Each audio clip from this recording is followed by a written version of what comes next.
Like some people just work around the clock and barely have time to care for themselves, but they're making a shit ton of money. But at the end of the day, that there's something within you that's just undiscovered. And it's like, are you going to go your whole life not discovering that?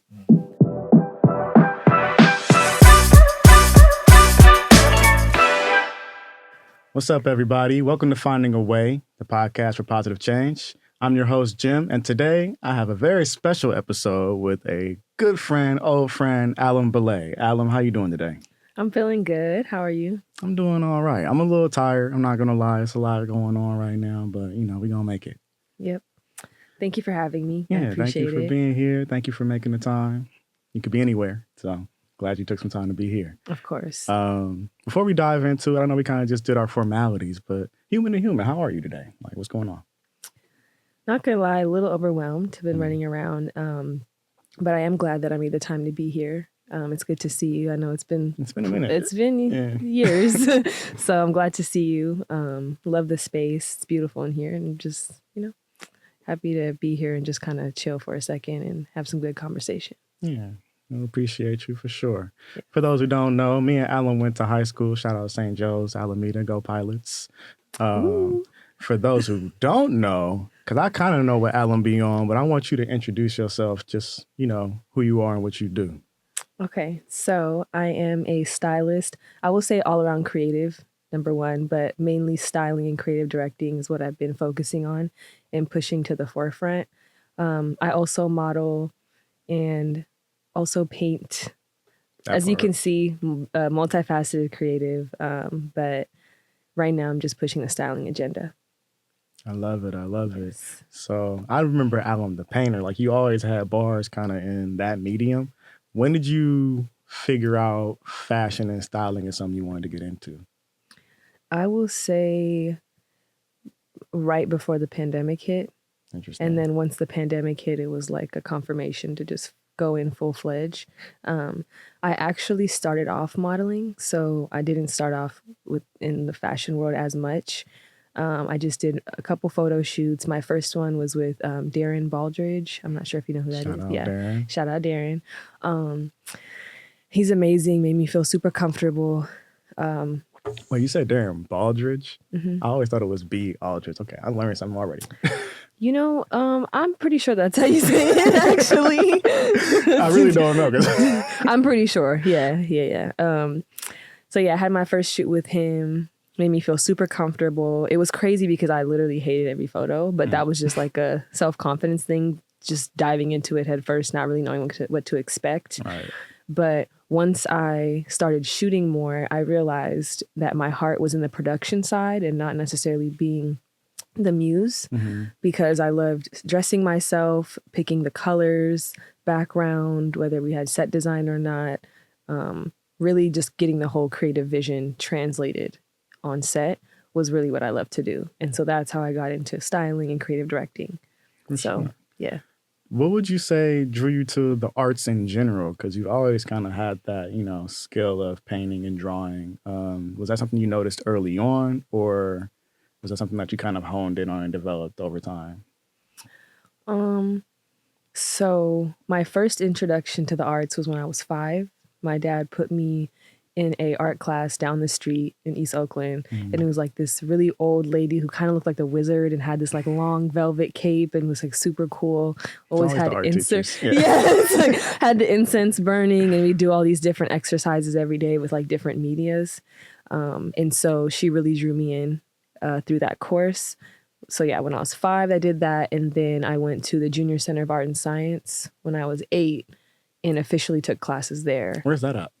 By Lake Merritt, on the Grand side, like where like Whole Foods and stuff is. Okay, Fairyland. Why didn't I say Fairyland? Yeah. It's like past Fairyland. Got you. And then I actually did classes there from 8 to 17. So I was really consistent and loved it. So shout out to my dad for putting me in. Thanks, Pops. Parents. And then went to school. Still would doodle here and there, but I will say I neglected the art and painting side of my self for maybe like 5 or 6 years. Then right before the pandemic is when I started taking commissions for paintings. Gotcha. And then did that for a little bit. spread that around the community, you know, got the word out. Then that's when I jumped into modeling and then styling and etc. And it kind of unfolded, you know, that way. It sounds like the pandemic was kind of like a launching pad for you. Like, what do you think about that time kind of got you in your creative bag? Was it because there just wasn't nothing else to do? Or like, do you feel like it was something kind of building up to that and then that moment just kind of created the space? Or I will say, and I feel like I share a lot of the same perspective with some of my fellow creatives. Once you're in a position to where you have to sustain yourself and like the hand that feeds you is taken away, because I got laid off, obviously, and you know, we all had to quarantine. That's when I was like, okay, what can I do for myself? And what talents do I already possess that I can dive deeper into? And so that's when I started with the art and then exploring other medias and modeling, etc. Yeah. So that's that just creative wheel spinning, huh? Yeah. So I want to go back one more time because I feel like we're about to hit it. So talk a little bit about, I guess, when you were younger. I know you're from high school, right? So it's like, did you imagine yourself where you're at right now, or what kind of career path did you envision for yourself, and how did that evolve over time? I am surprised to be where I am at. Like if it was the little girl, you know, talking, she would be very shocked. Just because coming from an immigrant household that was very strict and was very like education forward, you know, school, doctor, lawyer, something, I figured that I'd have like my master's in nursing or, you know, maybe be in law school or something along those lines. But to be honest, in college, I struggled a little bit because I wasn't a traditional learner. And I feel like I was out of place a lot of the times. Like, yes, I did get my academic coursework done, but then there were times where I was struggling and just didn't care. And I feel like it was because I was neglecting that creative side of myself. And so it was showing in other areas of my life.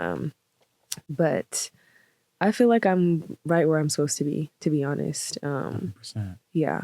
And I never want to just hit a peak in one thing and just stay there. I feel like I'm always trying to learn new things and discover new things about myself. So now, you know, I'm learning how to make clothes. Yeah. So talk a little bit about that. Yeah. So can you give us a little more context there? Or you want to speak on that? It's still in the beginning stages, I will say, but I have a good friend, Adrian. He brought me on one of his film projects as a stylist, and he's actually challenging me to create some new designs from scratch. So I do have a friend who's helping me in the process. Friends always help. Yes, I'm working alongside her, so I'm basically the designer and then her assistant seamstress. Gotcha. So that I can kind of see how she constructs the pieces, but I also have a clear vision of how I want it to be in the end. Nice. So you're doing some couture work. You out here stitching. Yes. Okay. This is not your average fashion brand. We're doing it from the threads. I love that. Yes. You talked a little bit about your upbringing and growing up, as you described, in an immigrant household. I just want to give you an opportunity to talk a little bit about your background and how that maybe influences the work that you do right now. I think I have an advantage of being born and raised in Oakland and then also being connected to Ethiopia as well. I've only been twice, but the times that I did go, well, the first time I was 10 and I kind of was just running alongside my parents and wasn't really taking in the experience. But then I went another time in the end of 2022 to honor my late grandmother, my mom's mom. So I went with her.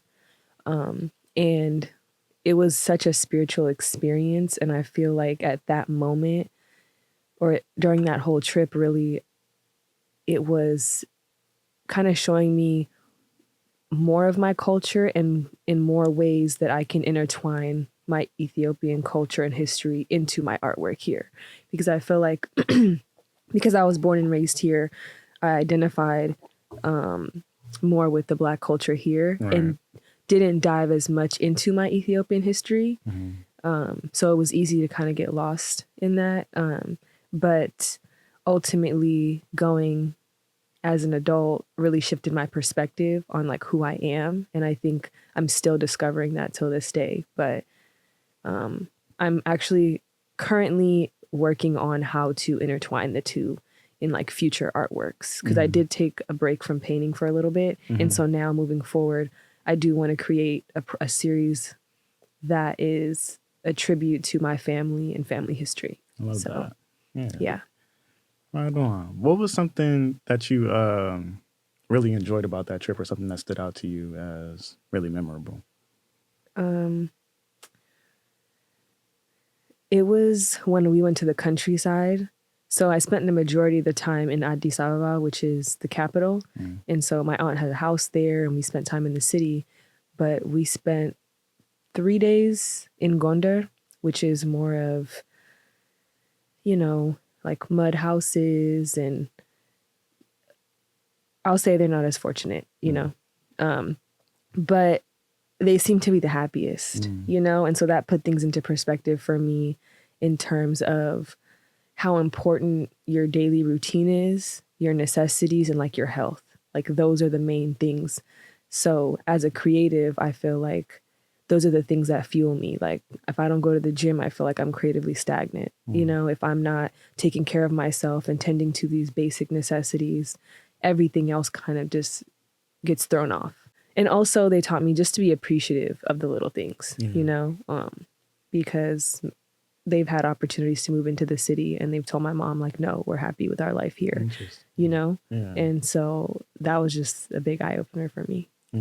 What do you think it is about the culture that, or the values that allows people who you described as maybe not seeming as fortunate, but the happiest, what do you think it is about how they're living that is allowing that kind of contradiction?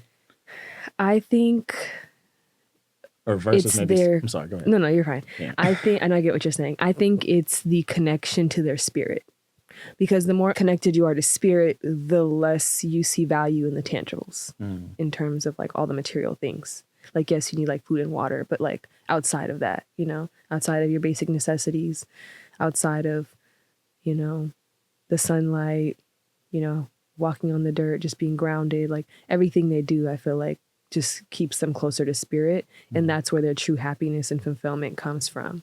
Not in grinding to show for like, you know, all the things, which of course I'm not going to say that I'm not out here like working hard, you know, to create a better situation for me and my family, but ultimately not forgetting those main necessities and what's really important, and not getting lost or attaching your value to those things. Yeah, that's, I think, the main thing. I think just from my perspective on American culture, it's like we do really attach our value oftentimes to our productivity or, you know, our titles and what we do. Like, yeah, it's like when you meet somebody, oftentimes the first thing after a couple questions about the weather or the environment, it's like, you know, what do you do? And literally, yeah, you're kind of like trying to place them socially and everything really unconsciously, but it's just like how our kind of society and our culture is set up. And I think that does really lend itself to like a toxic kind of culture in a way where it's like, you know, people are, like you said, always kind of in grind mode. They really, it's easy to forget the simple things. Yeah. I actually hate that question. What do you do, or what do you do for work? Because I'm just like, why does that matter? You know, like unless I'm going somewhere to network or I'm in a space where I'm trying to. What's a healthy alternative to what do you do? What do you give somebody? I don't know. Maybe like, where are you from? You know, I have to think about it. What are you into? Like, yeah, like what are your interests? Yeah. Do you have any creative interests? You know, is work the center, you know, of your life right now? I don't know. Maybe don't say it like that. Like, but how do you feel about work? Yeah, it's just, I don't know. I feel like what you do doesn't determine your value either. Because some people, which it's okay if, you know, you got in positions like this, but maybe just have family that placed them there, certain things. And then you have other people that have worked really hard and aren't there yet, but have so much more work under their belt and maybe aren't seen in a desired position yet. But like their value may not be seen the same, or like whatever, you know? Yeah, I really think, it just can't be your whole identity. I think that's the thing about it. Like, you know, when somebody asks you what you do, you almost default to saying I am a blank. It's like, you're a person. But Yeah. no, I'm a graphic designer. I'm an art. Like, people start kind of making that their whole identity sometimes. But yeah, and I feel like everyone on this earth has a purpose. And so just we get so caught in this capitalistic society of like where to place ourselves, in the workforce or whatever have you. And we don't actually have the time or the capacity even to explore ourselves. Like even that in itself is a privilege, like some people just work around the clock and barely have time to care for themselves, but they're making a shit ton of money. But at the end of the day, that there's something within you that's just undiscovered. And it's like, are you going to go your whole life not discovering that? right. Not saying it's their fault. Like Right. I said, sometimes people don't have that privilege, but it's unfortunate that that's how some people have to live their lives forever. So Forever. don't have to sprinkle that forever on there. I'm like, There's an alternative, y'all. We can find there is multiple ways. Yeah. Okay. That's a little bit of background. I think we're kind of warming up here. Yes. Talk to me about something that you're currently working on that has you excited. I know you mentioned the fashion line, but I know you're doing 100 things. So what's going on? So, the 2 designs that I'm working on currently, I have to finish those in about a week and a half. So it's crunch time. I'm very excited about that because it's my first official design. Although in many of my shoots, I've manipulated fabrics and like pinned and done things for like costume design, but to actually have my design stitched together and just like long lasting this is like the first. Yeah. So I'm excited about that. I'm also planning to release, I don't want to say release, I guess, open up an online store for like secondhand, like vintage or thrifted items. Yeah. I noticed I do a lot of thrifting and I actually love the process of it. It's almost like a spiritual experience. Like the pieces find me in a sense, because you're just like, it's just like so many things everywhere, but I'll find like these unique pieces. They jump out, everywhere I go. Literally. No, and it's crazy because I'm working on a visual that is, I'm working on the visual representation of the internal feeling that I have when I'm thrifting. So I'm working with a friend and we're storyboarding right now on like how we want to portray that. So is that going to be like a video or? Yeah, right on. Yeah, it's going to be a video. Yeah. And then hopefully I'll use that to market and then post some things for online. Sure. So do we get any sneak peeks? What are we calling it? What's the first piece? Like what's the tea? Alem, come on, man. The thing is, I have hella shit at home, like hella pieces. I just need to organize them and see like which ones I want to market first and probably do like group drops. Yeah. Right now it's mainly women's clothes, but I love the baggy vibe. So I'll probably do like unisex as well. Because it's curated by me and I have a very detailed eye, I'm thinking of calling it like curated to perfection or Alem's unique finds, like something that. Like that. Curated to perfection, it gives more of like a luxury upscale feel, which a lot of the pieces that I'm going to be showcasing give the same feel as well. So, yeah. And what about that that first baby you were talking about, that piece you're stitching together? What is that? It is an outfit for a short film that I'm doing for a friend. So he brought me on the project, and without him, I probably wouldn't be doing this right now in this moment. So I'm grateful for that opportunity. It's also challenging, but I know that I'm the person for the job. So it's just about getting through it. Yeah. Shout out to friends, though, pushing you out your comfort zones, absolutely, making you reach a little bit. Yes. But she's not going to tell me what it is. It's an outfit. I don't know if it's denim. I don't know if it's a dress. She got nothing for me. Right now, it's all white. I'll say that. Okay. All white. Godly vibes. Leave it to the imagination. Yes. Okay, I see it. So what would you say are some challenges that come about in the type of work that you do? I will say a lot of my challenges are personal, not really relational. I don't know if that sounds arrogant. I just do what I love. So I'm always enjoying everything that I do. Not saying I don't come across any problems. Maybe I will say translating my creative vision in real time can be difficult, which is why I wanted to get into sewing and making clothes, because sometimes the pieces that I'm looking for don't exist, or like a version of them exists and they need to be like customized in some way. I will say also knowing how to work in a group where people are playing different roles. Oftentimes on my projects, I'll take the lead as the creative director. And so I have to make sure and check myself so I'm not being too controlling because I can be very, very specific on my vision. And I have to realize that if I'm doing a creative collaboration, it's important for other people that are volunteering their time and resources to put this together, have some type of room to express themselves creatively in their own way, in your own unique spin. So I will say I got better at that. But in the beginning, compromise was a bit difficult because it was like, this is what I'm doing. Right. You in or what? Yeah. In a much nicer way, of course. But just in the back of my mind, I'm like controlling like everything. And I'm like, okay, it needs to go like this. It needs to be like this. Okay, this color, everything, you know, so. Yeah. How do you kind of navigate that dance though? Because I feel like that's a tough one for, you know, especially if it's something that you kind of brought to the table where it's like, okay, this is my creative vision. And you know, you're going to have to give a little bit to get what you want as far as like you said, when you're collaborating with people, you can't just be like a tyrant essentially. You have to kind of, you know, let people have their inputs. Where do you like, I guess the question becomes, how do you try to, you know, make sure you're establishing and sticking to the vision while also,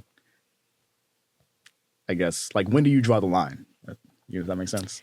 I will say that each person that's involved in my creative vision, I'll have a separate conversation with them so they know what the goal is for their role and what key things are important for the translation of the vision, and then kind of letting them know what area is more free range. So it's like, okay, as long as you use these colors, you know, when creating X, Y, and Z, it's okay, right? Yeah. And as long as it's gold and not silver, there's a little more, you know, flexibility with like the shapes or how you want to construct it as long as it's cohesive in this way. Yeah, I like that. That's like, you know, I think that I'm hearing, you know, give structure, early communication, clear communication, and then kind of let people know what it is and what it ain't. And, you know, let them color outside the lines where it makes sense. Yeah. Yeah. Because that's always interesting, you know. Even back from high school days, like group projects are always interesting, right? Like that's why I'm someone that's like, I would like to do everything myself. But what do they say? If you want to go fast, go alone. If you want to go far, go together. That one. So I'm like, okay, I have to check myself. And I actually have to figure out what works for me, what doesn't, my strengths, my weaknesses, get feedback from people. At the end of collabs, it's also very important to debrief so everyone can, you know, express where they felt like were the strong points, where they felt like things could have been done better, so that as a team, if we're working together in the future, we're not making the same mistakes or like stepping on anyone's toes again if it was done mistakenly. That's some pro game right there, y'all. I hope y'all paying attention. Alem putting this on right now. Hey. Debrief, circle back. I was a psych major, so okay. people person. We're all piecing the way. It together now. Okay, yes. okay. So I'm happy you said that because, you know, I always like to rewind. What is something about your education that you feel like shows up in your work and in your art? Like, how is that psychology lens kind of shaping how you move? I think, again, in most of my collaborations, I'll be like the creative director.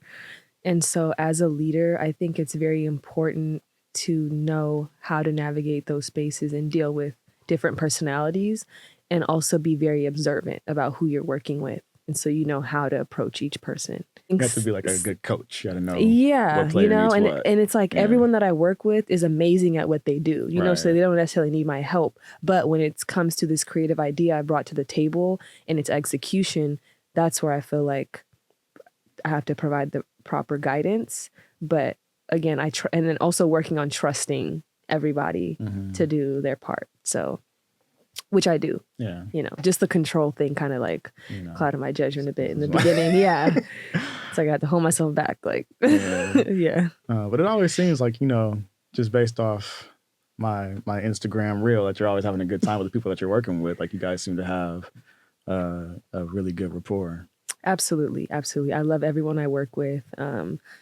They're so amazing, super talented, from photographers, nail artists, makeup artists, hairstylists.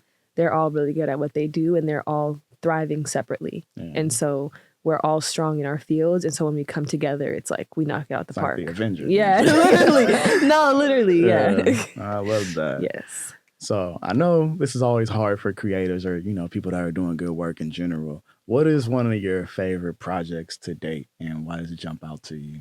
Like, what's the one where you was like, I did that. Like, that's my big one. It's a couple. Well, talk your stuff then. Let me think. I feel like one of my more, I would say, iconic shoots is the one where I have the squiggly gold nails. And the long braids or the twists. Yeah, Excuse that me. one is My friend Ailina did the nails. Her Instagram's Art, Beauty, and Soul. She's very talented. Shout out. Yes. She did the press-ons for that. And I will say it got a lot of reach. It went viral on Twitter, which I was surprised about. That's the blue one, right? Yeah, with the navy fabric. Yeah. No, that's perpetually viral. It's been a couple of years, right? Yeah, end of 2022. So basically top of 2023 is when it dropped. But yeah, I would say that one is probably my favorite. And it's more so in the direction and style I'm pushing towards. It's so crazy how the look came together. And it's really about the creative and like your brain and how you assemble things. It's not about how much you spend. It's really about what you do with what you have. Because for that look, it looks like a gown, but the navy velvet that I'm wearing is actually the photographer I work with picks. He's also amazing. His backdrop. And I had this like gold hoop from a previous styling gig I didn't use. And so I just like put that over my head. I was like, oh, it fits. I was like, I'm just going to loop in the fabric to give it just a very elegant, simple feel. And it worked. So and that was it. Stuff together, yeah, right? that was literally it. It was just two pieces of material, What made it jump out? Was it glowing again, like the thrifting? Or what made you see that backdrop and be like, I want to do this?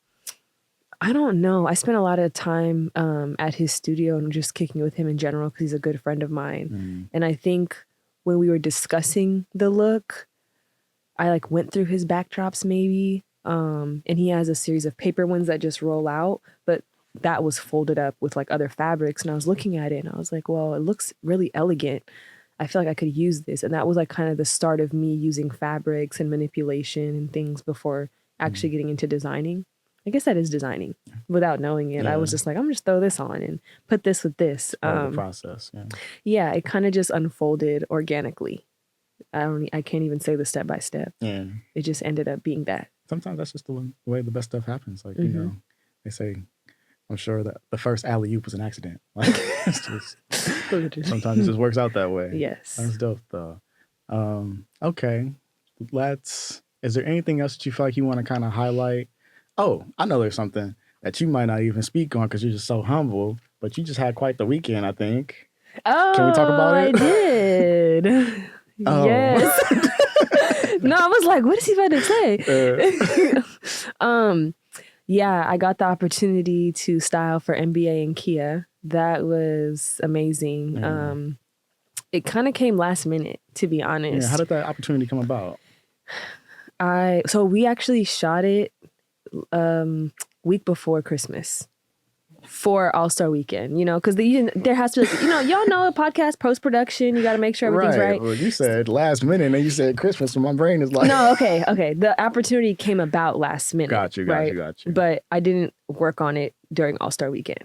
So I had just got back from LA and there was this producer that I've worked with, I think in 2022. And he reached out and was like, hey, we need a stylist for this gig. It was supposed to be in LA, but they pushed it to SF. Let me know if you have some availability. And I just got back, didn't really have much going. It's the week before Christmas, just making plans with my family. So I agreed. And then he sent me the deck for it. And that's when it said NBA and Kia. And I was like, oh shit. Yeah. I was like, oh. So he downplayed it too. He was just like, yeah, I mean, and mind you, like he does producing for commercial work as well. And I've been trying to get more into commercial work. So I'm just grateful for that alignment to have occurred. Yeah. But yeah, then he told me who the talent was going to be, and it was going to be Draymond. I freaked out a little bit because I'm like, I can't order online. It's the week before Christmas. People are swarming the stores. Hopefully I find what I need for him because of his, you know, sizing. Right. Yeah, you know. So long story short, to be honest, I almost told myself maybe I should pass the opportunity up because I literally only had like 3 days to shop. Yeah. And I was nervous about delivering. And one thing about me being a perfectionist, I don't like to mess up. And so I don't want to fail. And I'm like, dang, what if I can't deliver? But I told myself, Alem, if you don't take this opportunity, somebody else going to do it. It's always going to be somebody that's going to do it. Yeah. And they might not be as good. You know, hey, I can't speak on the next person, but hey, but no, you're right. And I think they had worked on it a different commercial before with some of the talent they used, and I think it didn't turn out the way they wanted. So just kind of knowing that and going into it last minute, it was stressful. I was running around like a chicken with their head cut off, actually, you know. But I will say at the end of it, they liked the looks. It worked. You know, they ended up using it, you know, as you see it dropped. So I'm just happy that the overall turnout was a positive one. That's awesome. And something to put on my resume. Yeah, so, no, you killed that. Man. Thank you. Shout out to you for that. Thank you. Because like I definitely, you know, I assumed there was some sort of timeline, but I wouldn't think it was that far long ago. But yeah, it was just kind of funny to see like, what was that like having to sit on that? Like knowing you just did that, like when did you know, was it gonna get launched, or like did you just find out like the rest of us like, oh, it's gonna drop at All Star?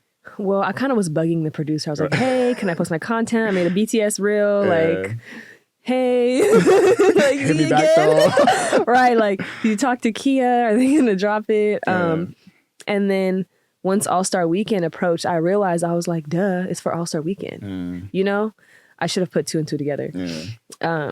I mean, I could have told you. Communication, right? Yeah, I mean, and he's super busy, and then, you know, he's responsible for like closing things out, making sure everyone's paid properly. So he's super busy running around, making sure everyone's taken care of. And I'm just like trying to post my content. So it's not as important, you know, it's not the top of the list. But he did get back to me. And then once I saw Kia post a snippet, I was like, oh, what's up? It's green. That's it. Doesn't matter. Posting it. That's like, so funny. Yeah. Yeah. So you had Draymond, was Mark Phillips, and who was the lady? Sydney Colson.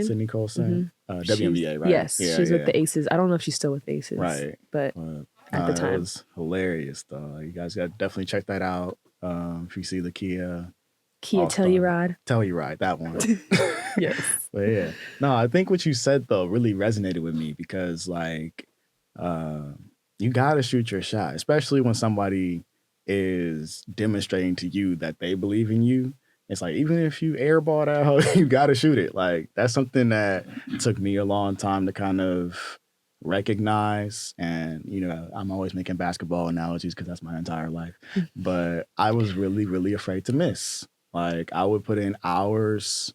I was what people would call a practice player. Like, I would put in hours in the gym, you know, get up my shots, but I didn't quite have the confidence in the game oftentimes to actually shoot, you know, a buzzer beater or like with the game on the line and stuff like that. So I commend you for recognizing that and checking yourself and be like, you know, no, let me just actually put my best foot forward. Because, yeah, oftentimes you'll talk yourself out of opportunities. You'll convince yourself maybe I'm not qualified, you know, but in your case, somebody actually, you know, passed you the rock. So it's like, they think you're going to make Reached that. out. Yeah. That's why I was like, okay, I wouldn't have got the opportunity if it wasn't meant for me. So just got to rock with that and do it scared, do it nervous. Yeah. Trust yourself. Yeah. You deserve, people. You deserve. Yes. Man. Yes, absolutely. That's awesome. I was really, really excited to see that because, like I said, I know I've seen you kind of doing your thing, and the art scene is, especially in the Bay Area, is very like kind of hustle. Like you got to, you know, get out there, get in the mix. So it's like you kind of getting where you fit in. So it's always, we always get super hyped, I think, just as creatives when one of us gets that shot. So especially in the Bay Area, like you're starting to see people that deserve it get opportunities, and it's getting closer and Absolutely. closer to home. So it's just wonderful to see. Thank you. Thank you. I have some fellow creatives that got opportunities during All-Star Weekend as well, from like beauty to like photography. And so it was just great to see everybody get their flowers and get like a little piece of the pie, Yeah. So I feel like the Bay Area really did its thing for All-Star. Like, it did. It could have went a lot of ways. Yes, it definitely could have went a lot of ways. But I'm proud of the Bay for showing up, showing out, and everything seemed to go smoothly from what I could see and hear. It wasn't on fire. No, it wasn't on fire. It wasn't glass everywhere. So it seemed to be a smooth weekend. Yeah. I love it. Oh, man. So that's a little bit, I think we're kind of almost up to speed. I know you ain't going to tell me everything, but that's okay. Let's think about visions for the future. So what's something that you hope to achieve with your work? Like, what kind of impact do you want to see through the work that you're doing? I know this might sound kind of crazy, but I think I'm still finding my footing. Just kind of going back to the cultural influence I want to now bring into my art. I think a lot of what I'm going to do in the future is going to include Ethiopia as well. And hopefully the influence and impact I'll have there. What was the other part of the question? Did you just say one question? I think you hit it. Oh, okay. How dare you ask me about 30 seconds ago? You know I do not have that. But yeah, pretty much still trying to figure that out, because I want to create art that is impactful, and not that what I'm doing now isn't. I feel like people have come to me and said that my work is inspiring. Actually, over the weekend, there was an Ethiopian girl who came up to me and was like, "It's so inspiring to see you heavily in this creative field and being consistent in all that you do, and your Habesha. So it's just like even more inspiring, Right. Given our backgrounds and our strict family members that only know success through education, which I can't blame them, Right. It's all they know. But hopefully to inspire those in my community, and just know it doesn't take much to start. I feel like I've always just made something out of nothing. And now I'm finally aligned with more tools and resources to just further my craft.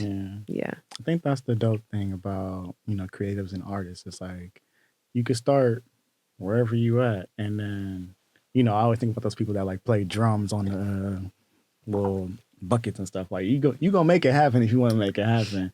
And then Just eventually start. you could buy your drum set and whatnot. But you love to see that progression. And I think it's awesome that you're, getting moments like that to inspire and to be recognized as well. It's like finding out Spider-Man's black, right? Like you get to see yourself. And, Right. I think that's definitely huge. Like representation, we all know, is super, super important and super impactful. So Absolutely. yeah. Man, okay. So we talked a little bit about impact. What about just overall visions for a brighter future? Like, what does that mean to you? What do you imagine? It's like a loaded question. Yeah. Everyone taking better care of themselves in the most simplest form or simplest way. Because I feel like change really starts with us. I know it's like a cliche thing to say, but it really does. It really does. And I hope that everyone has the time and space to pour into themselves and take care of their health and well-being, and also have some type of room to explore themselves in a deeper way, whatever that means to them and whatever that inner calling or purpose leads them to. I think it's just really important to know who you are and keep discovering new things about yourself. I love that. Take some time to reflect, take some time to deep dive. Yes. Yeah. Absolutely. But also, like you said, self-care. On that note, what are some things that you kind of practice or incorporate in your lifestyle that you consider ways to stay grounded or have self-care? I'll say being mindful of like my gut health. It's very important because, like your gut and your brain's connected. That microbiome. Yes, absolutely. So like in the morning, I try my best to drink a cup of hot water on an empty stomach, or a cup of tea, no sugar, no honey. Oh, honey. No honey. No honey first thing in the morning. Man. No sugar. Even though I have a sweet tooth, but try to do that. And then first thing I eat, probably some fruits, something light, or make a smoothie. Try to move my body. If I don't make it to the gym, because I'm not perfect, still working on the consistency. Just even stretching, stretching at home, keeping it simple, just moving your body, walking around your neighborhood. If it's safe. If it's safe, we're in Oakland. Don't do us like that. I'm just saying. love my people. But just as a woman, you just got to be mindful if you live in the hood or anywhere close. But yeah, hot fluids in the morning. First thing that touches your stomach, fruits, movement. And then I'll eat like my carbs and proteins and things throughout the day. And sunbathing. I feel like that helps me stay grounded, like actually just laying in the grass and sunbathing. Get your sunscreen, don't burn. Even though we're black and we don't need it, but still, the ozone layer's thinning, you need the sunscreen. You need the sunscreen. Definitely. But yeah. Okay. Where do you think that influence came from? Was that something you just became conscious of and mindful of on your own, or did somebody kind of put you on game like, nah, bro, you gotta check your gut? Like, oh, my mom. Yeah. My mom is very much health conscious. Like, she eats out like once a year. Wow. Oh God, I swear. Where'd she go? I don't even know. I feel like if that's like a celebration or something, and then she'll get something light, but she eats her own food and her own food only, and it's filled with a lot of like Ethiopian spices, veggies. Sometimes she'll have for breakfast, it's called gumful, and you use banana leaf powder to make it, and she'll just use like some water, like almond milk, and it looks like fufu. And then she'll put like some spices and things in it, and it's really good. Yeah. It's actually really good for you. But she is the one that put me on game. There's even times where I'd be like, okay, whatever, like I'm just going to eat my pizza. Like, that's what I want right now. Yeah, like balance. Ultimately, my mom. Yeah, my dad's like me, so. I got to get it in sometimes. You don't grub? Yeah. Mama knows best. Absolutely. Yeah. I'm grateful. Yeah. Right on. A question I love to ask on the pod is, if you all of a sudden were elected president of the earth, shout out to you, congratulations. No pressure. What are you going to implement, or what's something that you would build, implement, mandate that we all have to do that you feel like will push society in a positive direction? Something that would promote that health and wellness. So whether it's reducing the work week, and paying, and paying people more. I know that like, both. Yeah. Yeah. If it's my perfect world, yes. Like reducing the work week, paying people more, and just pushing self-exploration in whatever way that looks like. I haven't thought of the details, but it all goes back to self, like everything. I'm for it. Yeah. I think people just in general would benefit from that. Like if you was making more money, I bet if we did a survey right now, every person on the planet would say if they were making more money and worked less, they would be happier. And I think that they would be able to just like have more time for that intentional, self-reflection, or just enjoying life a little bit more. Like kind of, I'm all about the 4-day work week. I think whoever made the weekend was a scam. Because how you going, like it doesn't even make sense. It's not even an even split. It's not even close. It's like, who chose this? Yeah, and just like the way everything seems so cyclical and like depressing, and it just is like forced to keep you in this loop so you're not happy. Yeah. Also banning all the fucked up shit they put in our food, excuse my language. No, that all the I feel strongly about chemicals, that all too. that, like what? No more yellow dye number 2. No food deserts, nothing. Yeah. Alem for president. I'm so man. No, I love that. So you mentioned a little bit about wanting to kind of incorporate your roots in Ethiopia a little bit more into your work. Talk a bit about, I guess, what your vision is around that and how you hope to see that unfold in the future. I will say with my creative success, I would like to take it back to Ethiopia and help develop the country, maybe through the arts and giving young girls and boys there opportunity so that they know that it's possible. I feel like a lot of resources are limited. And also just more talk about mental health, mental awareness. I feel like out there, at least from growing up, they're like, depressed, like, that's fake. You can't see, is your arm not broken? You're fine. Like, game up. Yeah, literally. So just more mental health awareness, and then bringing more resources to inspire the kids out there so that they know what different avenues that they can explore. I love that. Yeah.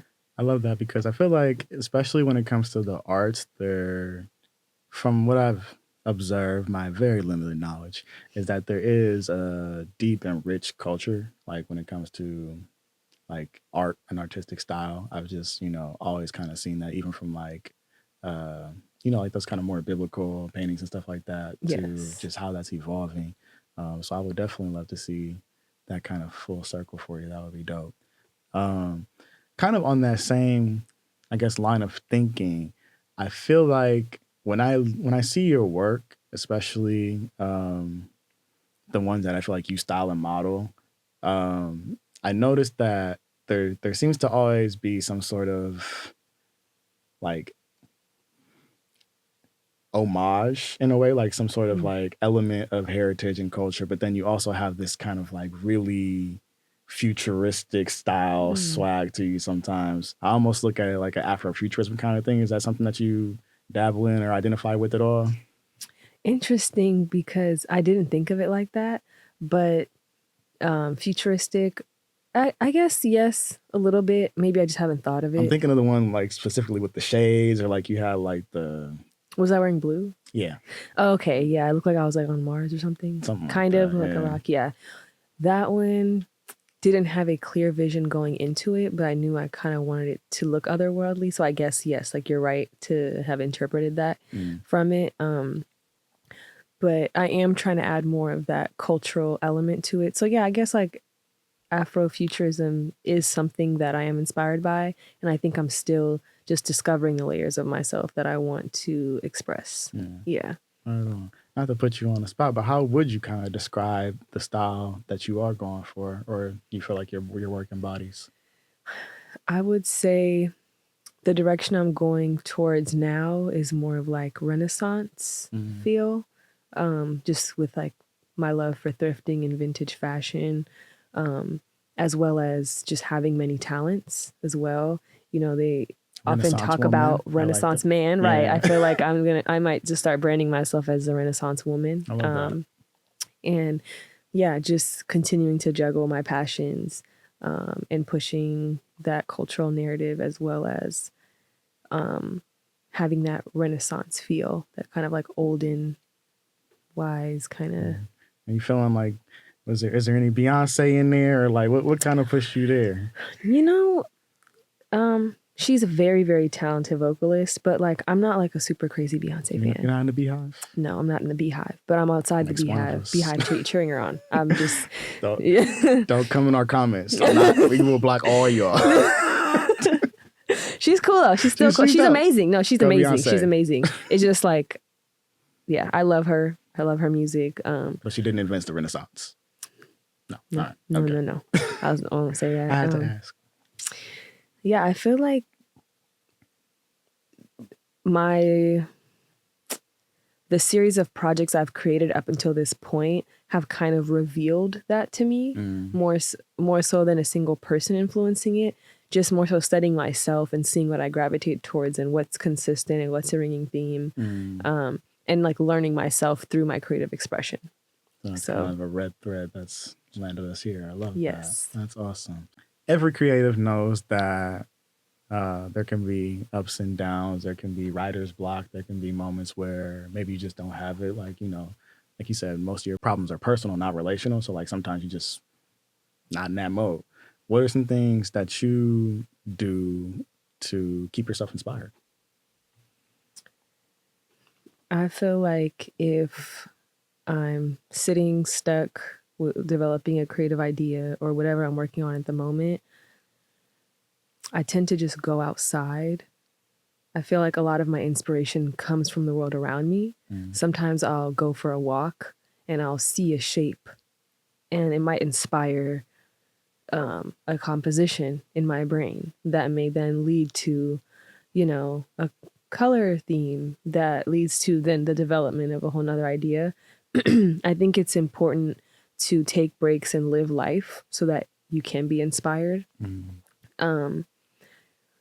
Also, I found it to be very helpful to isolate a little bit. I don't want to say get away from everyone forever, but it's very important to spend time alone with no distractions because creativity is essentially God-given. And so if you can't hear God and there's always noise around you and you're always being distracted or you can't sit alone for a moment, you can't really hear what God's trying to translate. And most times ideas come to me in moments of solitude. So I think I'm glad you said that because I feel like that can be a little counterintuitive. Like you just said, sometimes you go outside and like people might associate that with going to be around people, but you said you like go on a walk and just, nature, listen to nature, stuff like that. Nature is the biggest inspiration, first of all. And water, body of water helps. Yeah, get that flow, right? Yes. Yeah. But also kind of like unplugging a bit, like you said, because, some people might think of inspiration as, oh, let me go scroll my timeline and see what's performing well. And like, how can I kind of mimic and make this my own? When in reality, to your point, sometimes the best thing you can do is just turn that off and listen internally. Yes. Yeah. And I realized that the strongest creatives are authentic in their craft and create what they like and allow the audience to find them versus seeing where the larger audience is and trying to get in and fit in there. I think it's important to just explore yourself and express yourself in a way that's genuinely authentic to you, and the right people will come around you. Your community will form.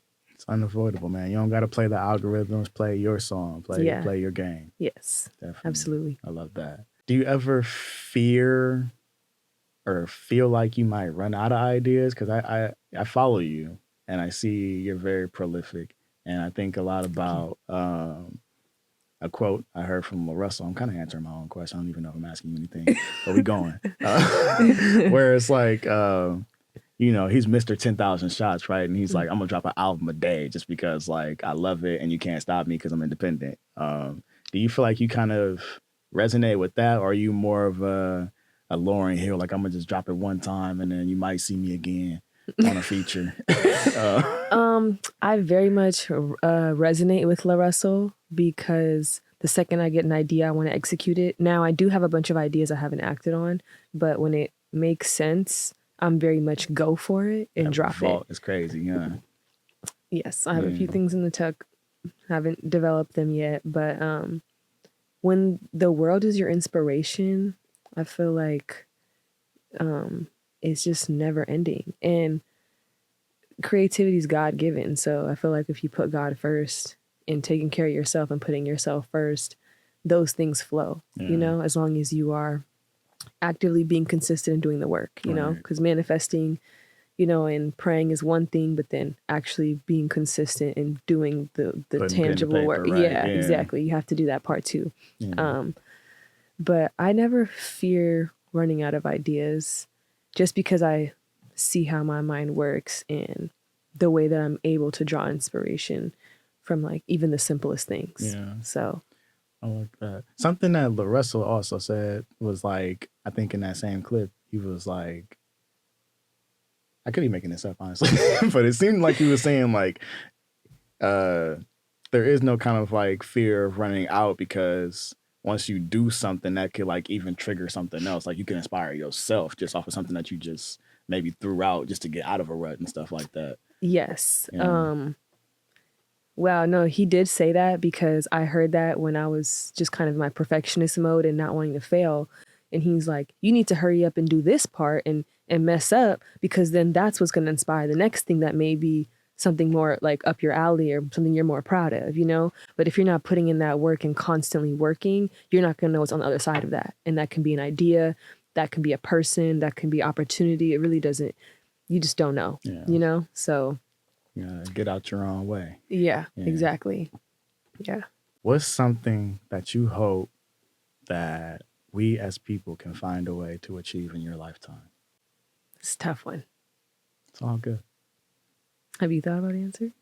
Just kidding. You know, I feel differently every time I ask it. So yeah, I think just being an artist, I would say maybe more of an appreciation for artists. I feel like artists, writers, journalists, like that's what documents history, you know, and like I guess that's why I'm working on creating more of a cultural narrative and adding more like a political narrative into my art, in ways where it's not the front and center, but it's kind of like hiding in plain sight. So you're still pushing a message. But I feel like artists can be underrepresented or underappreciated. definitely.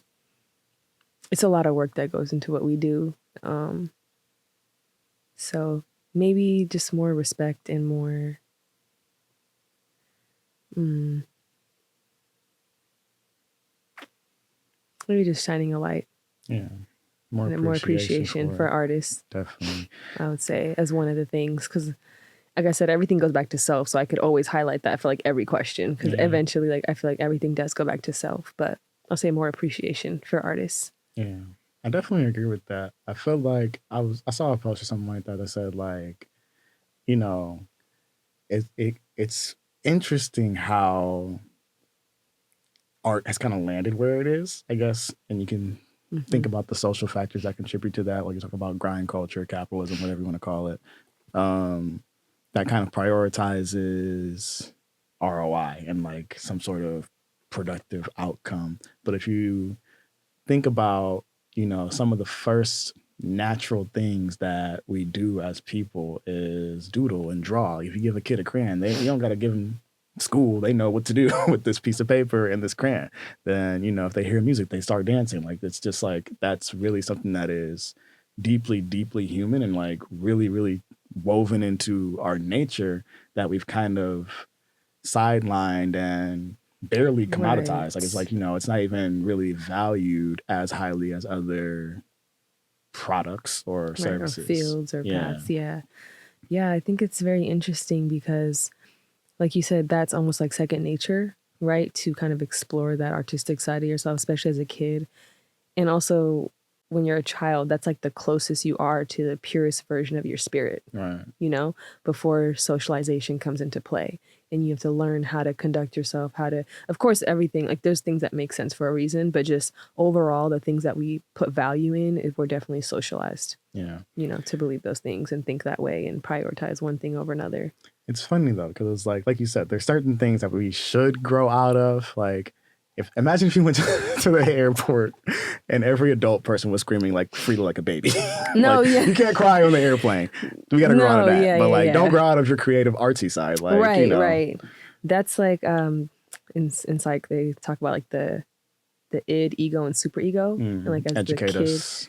Ooh, I'm a little rough, Okay. but I just know like with the kid, I think you're more in your id and you're more selfish and you're like me, me, me. So then you have this like childlike characteristic. So as an adult, you're not going to pull your pants down in the middle of a Safeway aisle. Right. But if the kid does it, the parent's going to pull it up and you're just going to walk by like nothing happened, you know? And so there's like developments like in that way, but just overall in general, as a creative, I feel like your inner child is important and it's important for your inner child to be seen as well. Yeah. So I would go a step further and say, as a person, your inner child is important. And, yes, you know, keep absolutely. Keep that little dude alive. Yes, yeah. Right. I feel like your inner child is somewhat connected to your purpose, I feel. What is the purpose that little Alem seems to latch on to? What drives you? I think the feeling that comes from creatively expressing myself. I did neglect the arts for a while. And so when I got back into it, it was almost like I was rediscovering this feeling. And it was like a childlike joy, you know, throughout the process. And so as I keep doing it, it's just like more and more fulfilling to that little girl, which is why I have to keep going, you know. Oh, yeah. I'm glad I asked. I'm glad you asked too. I love that. Man, Alem, this has been so, so much fun just to reconnect. It's good to see you. It's good to be seen. Before I let you go, is there anything you feel like you want the people to know? I would just say don't hesitate to make something out of nothing. Even when you feel like you have nothing, you have something. I'll say that. That's bars, y'all. Just one more time, like this. If there's any energy you want to leave people with, what would that be? I feel like I already said it, but let me think of something else. Run it back, Turbo. Okay. I'm making Alem think today, y'all. Yeah. Okay. My brain's been off the It's past that week. left brain or the right brain. I don't know. Whichever one is not the creative one. Left, I think. Okay. I don't know. Come on, psychology. Right. Don't let your intrusive thoughts take the front seat. You're always going to have intrusive thoughts. That's how the devil try to get you. Don't let them take the front seat. And let's say you do let it take the front seat for a while and you take kind of on a crazy mental ride for a second. Just maybe having something or a practice that brings you back to earth. I think grounding yourself is very important.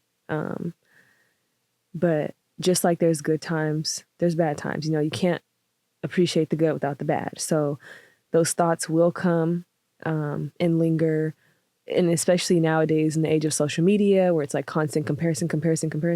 Who's going to be more original? Who's did this? Oh, you copied this, da, da, da. You know, it's just like so many things being compared and people and projects. And it's just important that you unplug and isolate yourself a little bit so that you can hear what God's trying to tell you. Because ultimately, those are the ideas that are going to strike the gold. I'll say that. I got no words for that, y'all. Y'all heard it. Once again, thank you all. Thank you, Alem. Of course. This has been wonderful. Alem Belay, everybody.